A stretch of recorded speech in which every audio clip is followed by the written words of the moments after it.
So, day 3 of the battery saga. And I picked the car up on Friday evening, or Friday morning in fact, and by Friday evening it wouldn't start. Got the car parked outside the garage by luck, but it wouldn't turn over on the key.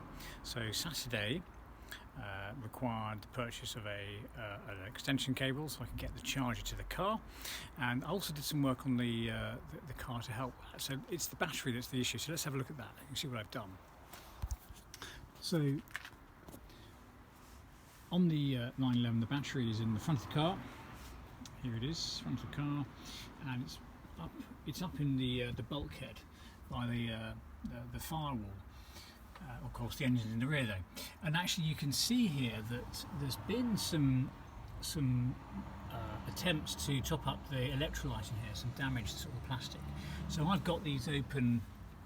I used a penny coin actually. Took all 6 cells open, and the electrolyte was really quite low, so I've topped it up with some distilled water, and then I've got the battery on charge. So this went on charge last night. The weather's been kind, so I've been able to leave the window open. And let's have a look in here. I've actually got a C-Tech charger.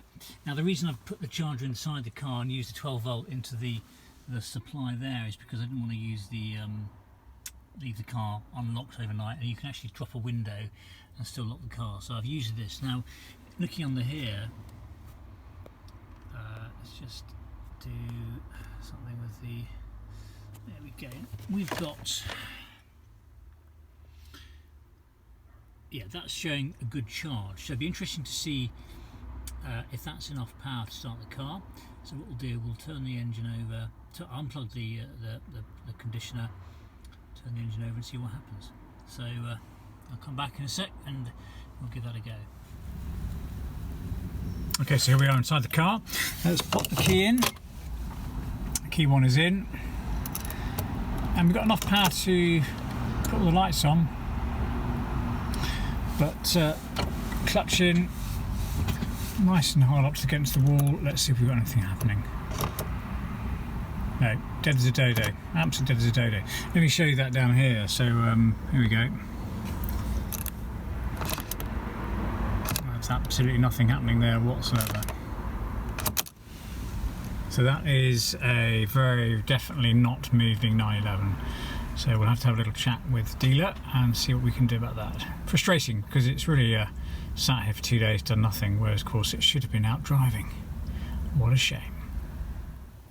So you've just seen me try to start the car, and I've now just put the battery charger back on, and I think this is a measure of the state of the battery, that even a couple of attempts to turn over the engine has just knocked this back. Now I know the scale is not a charge indicator, but it's a de facto guide to the state of the battery, that the C-Tech has decided that even a couple of attempts to start the engine has knocked it back to that third mode, that third stage, which is indicative of a big draw, and I suspect the battery just can't deliver the amperage needed to turn the motor over.